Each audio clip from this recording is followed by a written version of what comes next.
नमस्कार, स्वागत है हमारे खास कार्यक्रम मंथन में। आज हम बात करेंगे उत्तर प्रदेश के विधानसभा चुनावों को लेकर और विधानसभा चुनावों में किस तरीके से दूसरे दल काम कर रहे हैं और मुख्यमंत्री योगी आदित्यनाथ क्या कुछ कर रहे हैं, एक राजनीति का क्या तरीका है उनका। इन दोनों मसलों पर बात करेंगे। कुछ और भी खबरें आज हम लेकर आए हैं मंथन में, उन पर भी हम बात करेंगे। लेकिन सबसे बड़ी बात यह है कि उत्तर प्रदेश में आगामी विधानसभा चुनावों को लेकर बहुजन समाज पार्टी, समाजवादी पार्टी और अन्य जो दल हैं, कांग्रेस पार्टी, ये अपने अपने तरीके से यात्राएं निकाल रहे हैं और ये कार्यक्रम कर रहे हैं, सम्मेलन कर रहे हैं और वोटरों को अपने अपने तरीके से जाति कुनबों में बांट कर देख रहे हैं और तरह तरह से जो इनके राजनीतिक दलों के जो प्रयास हैं वो कर रहे हैं। भारतीय जनता पार्टी भी संगठन स्तर पर जरूर ये काम कर रही है और भारतीय जनता पार्टी ने भी जन आशीर्वाद यात्रा के जरिए ये बताने की कोशिश की है कि किस तरीके से जो लोकसभा और राज्यसभा में उनके जो पिछड़े अति पिछड़े मंत्रियों का परिचय नहीं होने दिया विपक्ष ने, तो एक तरीके से ये कह के पिछड़ा कार्ड भी खेलने की कोशिश की है। लेकिन इन सबसे इतर उत्तर प्रदेश इन दिनों भयानक दो विपदाओं से घिरा हुआ है। कोरोना तो सभी को पता है कि कोरोना अभी गया नहीं है और अभी भी देश में तमाम मौतें हो रही हैं। इन्फेक्शन रेट भले ही उत्तर प्रदेश में बहुत कम है, मौतों का आंकड़ा बहुत कम है, लेकिन जो स्थितियां हैं वो वास्तव में बिल्कुल देश से अभी कोरोना गया नहीं है और इसके खतरे लगातार अभी बने हुए हैं। उत्तर प्रदेश में एक सबसे बड़ी बात जो है, एक तो बाढ़ की है और दूसरी जो सबसे बड़ी समस्या है बीमारी की है। पूर्वांचल में अगर देखें तो बाढ़ की स्थिति बहुत भयावह है और अगर देखा जाए तो करीब 65 जिले, एक जो आंकड़ा पिछले दिनों हमारे पास आया था कि 65 जिले बाढ़ से प्रभावित हैं, पीड़ित नहीं हैं, प्रभावित हैं।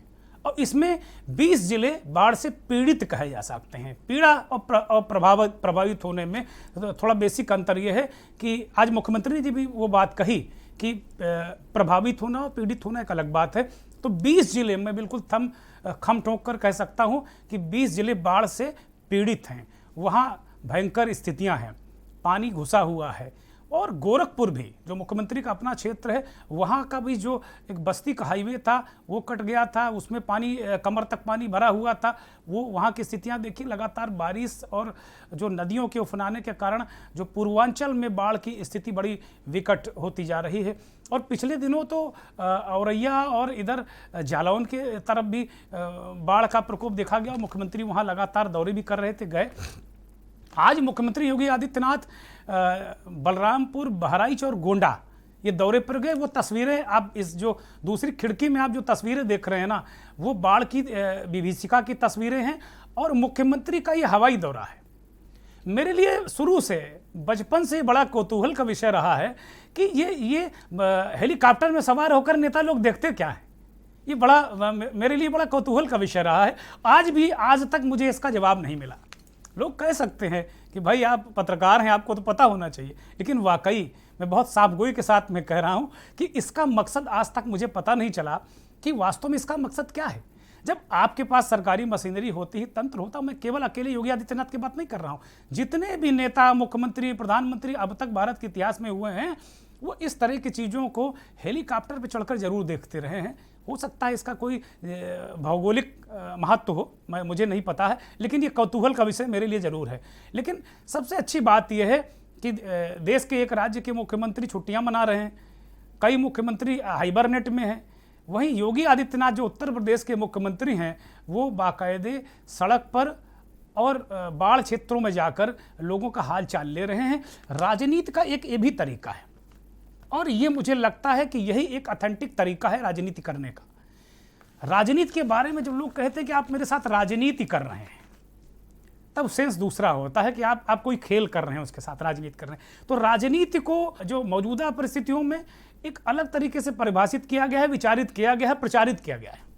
लेकिन जो मेरा अपना प्रबल मत है, थोड़ा बहुत जो राजनीति के विद्यार्थी के रूप में मैंने जाना, एक पत्रकार के रूप में मैंने सीखा, तो मुझे ऐसा लगा कि राजनीति व्यक्ति के जन्म से शुरू हो जाती है और राजनीति के बिना जीवन संभव नहीं है।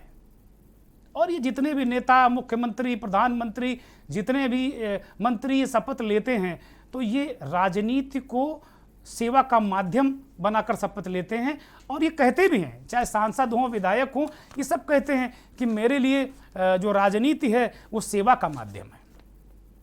लेकिन पता नहीं कितने लोग सेवा का इस माध्यम का भरपूर प्रयोग करते हैं या केवल शब्दों तक उनकी सेवा का माध्यम रह जाती। लेकिन ये तस्वीरें जो योगी आदित्यनाथ की दिखा रही हैं, ये तो कम से कम सच बोल रही हैं कि योगी आदित्यनाथ उत्तर प्रदेश के जो मुख्यमंत्री हैं उनके लिए राजनीति जरूर सेवा का माध्यम है, क्योंकि वो संत हैं, महंत हैं, पीठाधीश्वर हैं, उनसे दुनियादारी से बहुत लेना देना नहीं है।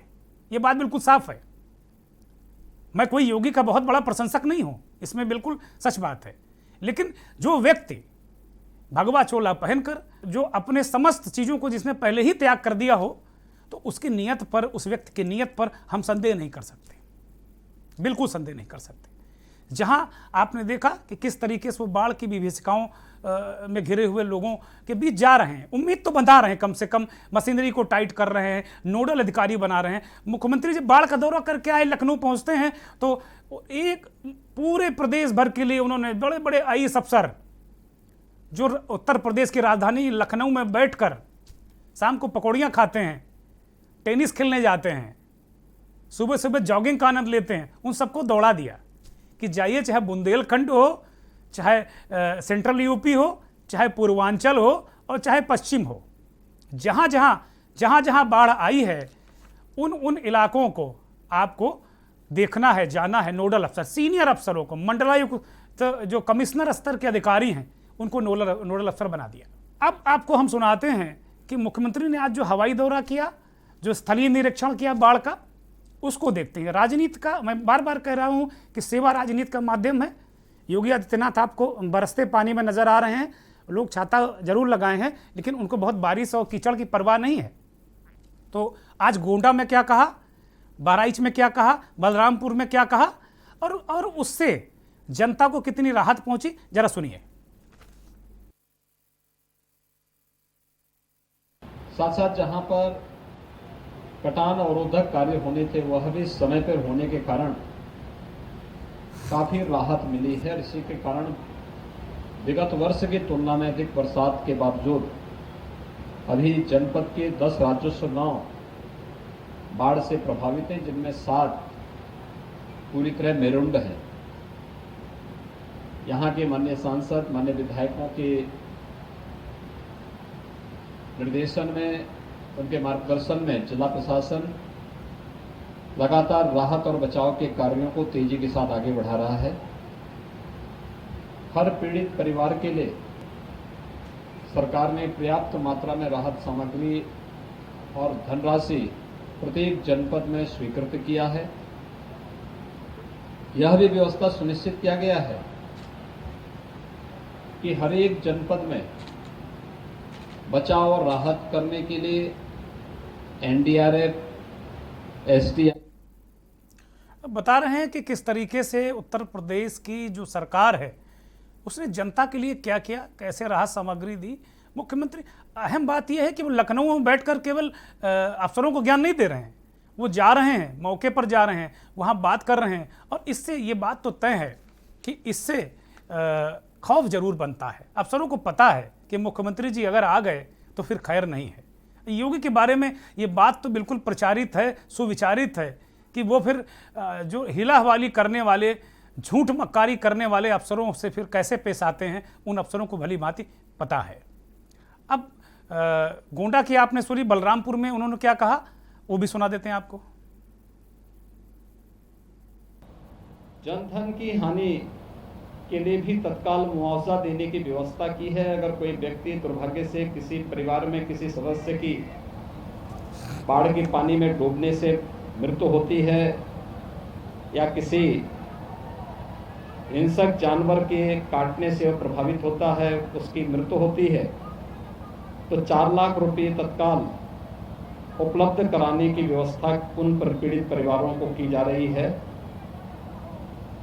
साथ साथ जिन लोगों के मकान टूट चुके हैं उन लोगों को वहां पर मकान उपलब्ध करवाने की भी व्यवस्था की जा रही है, जिसमें जिनके मकान क्षतिग्रस्त हुए हैं 95,000 रुपये उन्हें एसडीआरएफ मद से उन्हें तत्काल उपलब्ध करवाया जा रहा है।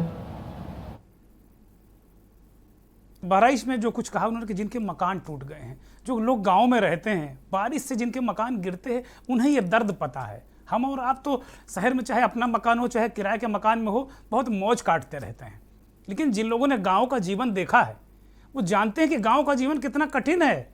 एक छप्पर रखना और बारिश से अपने परिवार को बचाना, रात रात भर मैंने वो अनुभव किया है। मैं गांव से आता हूं, मैं मैंने गांव के जीवन को बहुत करीब से देखा है कि रात रात भर पूरा परिवार एक छप्पर की थूनी पकड़े बैठा रहता था। लोगों का मैंने देखा है कि बारिश और जो पानी है वो कहीं छप्पर ना उड़ा ले जाए और पूरी छत ना चली जाए, तो पूरी रात एक खंबा पकड़ के बैठा कि कहीं छप्पर ना उड़ जाए। ऐसे लोगों के लिए उन्होंने एक मुआवजे की, अच्छे खासे मुआवजे की व्यवस्था की है। हमने अभी बहराइच को सुना, अब बलरामपुर को सुनते हैं। बाढ़ से प्रभावित हुई है, प्रशासन को इसका सर्वे करने के लिए अभी से निर्देश दिए गए हैं और इसके बाद तत्काल उन्हें, उन किसानों को, सभी पीड़ित किसानों को भी आवश्यक मुआवजा दिया जा सके, इसके बारे में अभी से अपनी तैयारी पूरा करने के लिए प्रशासन से कहा गया है। बाढ़ या जल जमाव की चपेट में है, उसमें बलरामपुर और उतरौला तहसील सर्वाधिक प्रभावित तहसीलों में है। इस पर युद्ध स्तर पर कार्यक्रम चल रहे हैं और समयबद्ध ढंग से सभी पीड़ित परिवारों तक राहत सामग्री पहुंचे, यही प्रशासन को पहले से निर्देश भी जारी किए गए हैं और पर्याप्त मात्रा में संसाधन और धनराशि इसके लिए उपलब्ध भी कराई गई है। प्रदेश के जो पूर्वांचल इलाका है ना, उसकी बाढ़ की स्थिति, वहाँ की राहत की बात आप देखिए कितना माइन्यूटली, कितना माइक्रो लेवल पर योगी जी जा रहे हैं और देख रहे हैं कि कहाँ कहाँ एक एक जिले जा रहे हैं। हो सकता है गोंडा कमिश्नरी में बैठकर या देवी पाटन कमिश्नरी में बैठकर वो अफसरों को बुला के समझा सकते थे, लेकिन नहीं, एक एक जगह जा रहे हैं, एक एक जगह देख रहे हैं और किस तरह चीज़ों को बढ़ा रहे हैं। ये वाकई राजनीति का अगर यही माध्यम हो जाए ना तो मामला बन ही जाएगा फिर।